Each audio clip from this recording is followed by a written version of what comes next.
भगवान के एक भक्त हुए श्री अंगद जी महाराज। कथा का प्रभाव किसे कहते हैं? अंगद जी की पत्नी बहुत धर्मात्मा थी और स्त्रियों का वैसे भी धर्म के प्रति बहुत ज्यादा झुकाव होता है।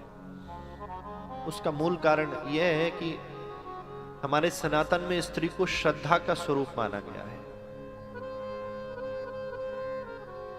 अधिकांश तो माताएं ही ऐसी होती हैं जो अपने द्वारा प्रेरित करके पुरुष को, पति देव को भी इस मार्ग पर चलाती हैं। और कई जगह जो कथाएं होती हैं उसमें भी अधिकांश संख्या महिलाओं की ही होती है। यहाँ तो आप सहपरिवार पधारे हैं, लेकिन आपके शहर में या कहीं कथा होती होगी तो माताएं ज्यादा, क्योंकि पुरुष लोग व्यस्त भी रहते हैं। तो अंगद जी की धर्मपत्नी निरंतर मंदिर जाना, कथा में जाना, पति से भी कहती थी आप भी चला करो। अंगद जी ने हाथ जोड़कर कहा, देखो मेरा इन सब में कोई इंटरेस्ट नहीं है, आप जाते हो, हम आपको रोकते नहीं, यही काफी है, आप जाओ, आपका पुण्य भी हमें मिलेगा। पत्नी ने कोई बात नहीं, निरंतर कथाओं में जाती रही। एक दिन कथा में उत्सव था, रुक्मणी मंगल, समय ज्यादा लग गया, 5 बजे तक कथा होती थी, 6:30-7 तक हो गई। अंगद जी भी अपने कार्य को करके आ गए जहां भी कार्यरत थे। अब न चाय मिली न भोजन बना, बड़े क्रोध में। पत्नी आई, जोर से डांटा, कल से कोई जरूरत नहीं है कथा में जाने की, हम भूखे प्यासे यहाँ बैठे हैं और तुम वहां पुण्य कमा रही हो, ऐसा पुण्य किसी काम का नहीं है।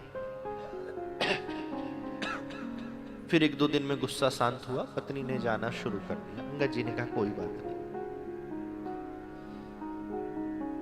एक दिन अंगद जी कहीं किसी कार्य से गए और उनका वो कार्य नहीं बना। बहुत ज्यादा वो अपसेट हो गए, मन अशांत हो गया। और अपसेट होकर व्यक्ति जब घर आता है तो घर वालों को भी अपसेट कर देता है, ये बात निश्चित है। अंगद जी जैसे ही घर आए तो देखा कि बहुत सी महिलाएं घर में बैठी हैं, सुंदर भजन हो रहा है, कीर्तन सत्संग चल रहा है, कुछ महिलाएं नृत्य कर रही हैं। और टेम्परेचर हाई हो गया, हमारा तो वैसे ही मूड खराब है, देखो घर में भी शांति नहीं है। गए अंदर, आवाज मारा, पत्नी को एकांत में बुलाया, पत्नी ने ध्यान नहीं दिया, नृत्य में लीन थी, कीर्तन में लीन थी। क्रोध और बड़ा, जोर से चिल्लाए, कीर्तन रुक गया, सत्संग रुक गया।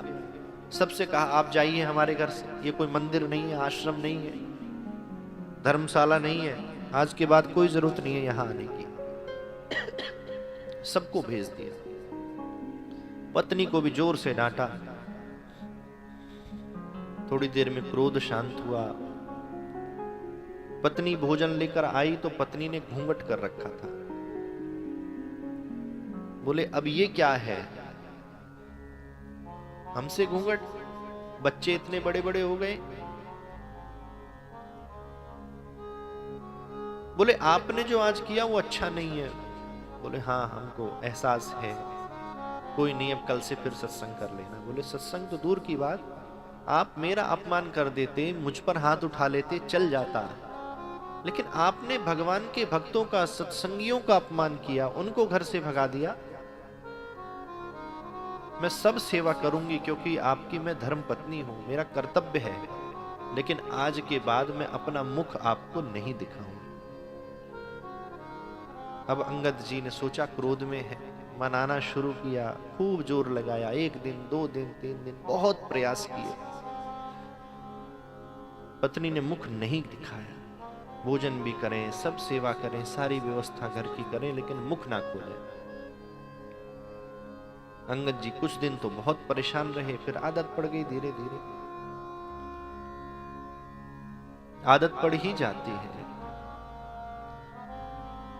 एक व्यक्ति विवाह से पूर्व अपनी कुंडली दिखाने गया ज्योतिषी के पास। विवाह कब होगा? बोले विवाह तो जल्दी हो जाएगा, लेकिन विवाह के बाद 2 साल जीवन जो है बहुत संघर्ष में रहेगा, बहुत लड़ाइयां होंगी आपस में। बोले फिर 2 साल के बाद नहीं होंगी? बोले फिर आदत पड़ जाएगी आपको, फिर होगी भी तो कोई फर्क नहीं पड़ेगा। आदत तो पड़ ही जाती है किसी भी चीज की हो। अंगद जी महाराज को आदत पड़ गई, पत्नी घूंघट में ही भोजन दे दें, घूंघट में ही सब कार्य करें। एक दिन कहीं जा रहे थे, एक पंडाल लगा दिखाई दिया, कथा की आवाज आती सुनी। बोले आज देखते हैं इसमें जाके ऐसा क्या है जो हमारी पत्नी हमसे इतनी दूर हो गई, कथा में रोज जाती, क्या मिलता है यहां पर ऐसा। अंगद जी आकर पीछे बैठ गए। थोड़ी देर के बाद आरती हुई, प्रसाद बटा, सब जाने लगे। अंगद जी ने कहा कि ये इतनी जल्दी कथा कैसे हो गई, हमारी पत्नी तो 3-4 घंटे के लिए जाती है घर से। बोले कथा तो आज भी 4 घंटे ही हुई है। अंगद जी ने कहा हमें तो नहीं लगता। तो फिर सोचने लगे कि हो सकता है हम लास्ट में आए हों, कुछ लोग बाद में आकर बैठते हैं, कल आऊंगा समय से। कल कथा के प्रारंभ में ही आकर बैठ गए सबसे आगे। फिर ऐसा लगा कि 10 मिनट बाद आरती हो गई। पूछा कि आज भी इतनी जल्दी कैसे कथा समाप्त हो गई, विराम हो गई। सबने कहा आज भी 4 घंटे हुई है भैया, तुम्हें कैसे लगता है 10 मिनट। अंगद जी ने घड़ी वगैरह देखी तो सही में 4 घंटे बीत गए। अब तो भैया लत लग गई। 12 बजे से कथा थी, 11 बजे ही आ गए दूसरे दिन। पंडाल में कोई नहीं, अकेले बैठ गए अंगद जी। फिर ऐसा ही लगा 10 मिनट में कथा हो गई, क्योंकि कथा में मन लग जाए ना तो 10 घंटे भी पता नहीं चलते, और ना लगे तो 10 मिनट भी बोझ लगती है। काफी समय बीता, सप्तम दिवस की कथा हुई। लेकिन कल हमने आपको श्रोता का लक्षण बताया, चातक पक्षी जैसा हो, हंस जैसा हो, अच्छी चीजों को ग्रहण करे। अच्छी अच्छी चीजों को अंगद जी ने ग्रहण करा, और व्यास जी ने कहा कि आज कथा विराम हो रही है, कल से नहीं होगी, उसको नहीं ग्रहण करा। 8वें दिन फिर 11 बजे आए तो तंबू वगैरह उखड़ता हुआ मिला। बोले ये क्या है भैया, ये क्यों हट रहा है, बैठ गए। बोले कथा हो गई, अब हमेशा थोड़ी लगा रहेगा। बोले कथा हो गई। बोले कल व्यास जी ने इतना बताया, सबने आकर ऊपर पूजन किया, प्रणाम किया, अपना यथाशक्ति पान पुष्प जो भी श्रद्धा सुमन अर्पित किया, सुखदेव पूजन किया, हो गई कथा। 7 दिन हो गए, और कितने दिन होगी। बोले लगा तो नहीं। अब तो भैया ना घर में मन लगे, ना काम में मन लगे, ना कुछ मन लगे। अब तो यही लगे कथा कैसे जल्दी खत्म हो गई, अब कब मिलेगी मुझे कथा। यही है वो रस जो एक बार लग जाए तो फिर प्राणी इसके बिना रह नहीं सकता। फिर दूसरे गांव में पता चली, रोज यही पूछे सबसे, कहीं कथा हो रही है, कहीं कथा हो रही है, जहां पता चल जाए वहां पहुंच जाए। पत्नी ने कहा काम धंधे पे ध्यान नहीं दे रहे हो, कहां घूमते हो दिन भर, गलत संगत में तो नहीं पड़ गए हो। बोलो ऐसी संगत में पड़ गए हैं कि उसके अलावा कोई संगत अच्छी नहीं लगती। बोलो कौन सी। बोले सत्संग की संगत, कथा की संगत, कथा में जाता हूं। पत्नी ने सोचा घूंघट खुलवाने के लिए ऐसा कह रहे हैं, इनको कथा में क्या मतलब, हमको जाने ही नहीं देते हैं। हमसे ऐसा बोलते थे और खुद कह रहे हैं मैं कथा में जाता हूं, ये बात सही नहीं है। विश्वास नहीं किया। अंगद जी ने कुछ सफाई भी नहीं दी ज्यादा। और श्री अंगद जी महाराज पास में फिर कथा कहीं हो रही थी, पहुंच गए, बैठे। एक छोर पर अंगद जी बैठे, थोड़ी देर में पत्नी भी आकर बैठ गई। और पत्नी को नहीं पता कि अंगद जी आए, ना अंगद जी को पता पत्नी आई।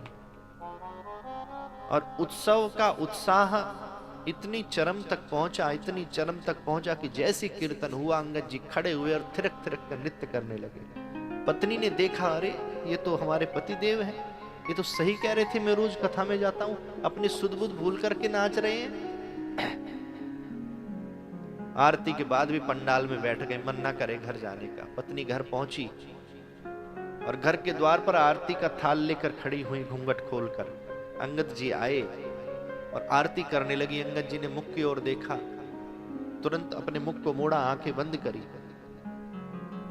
और पत्नी का नाम लेकर कहा कि तुम लगता है भूल गई हो घूंघट करना, घूंघट तो कर लो, इतने सालों से घूंघट कर रही हो हमसे। बोले नहीं नहीं, आज के बाद मैं आपसे कभी घूंघट नहीं करूंगी। मुझे नहीं पता था कि आपको भगवान की कथा से इतना प्रेम हो गया है। अंगद जी ने हाथ जोड़कर निवेदन किया, अब चाहे तुम घूंघट करो या ना करो, तुम्हारे चेहरे को देखने की इच्छा नहीं है, क्योंकि हमने उस श्री श्याम सुंदर राधा रमण का मुख कथा के द्वारा देख लिया है, और उसका मुख जो देख लेता है फिर दुनिया में किसी का मुख देखने की उसकी इच्छा नहीं होती है। कब क्षण भर में जीवन अंगद जी का बदल गया, यह अंगद जी को भी नहीं पता चला।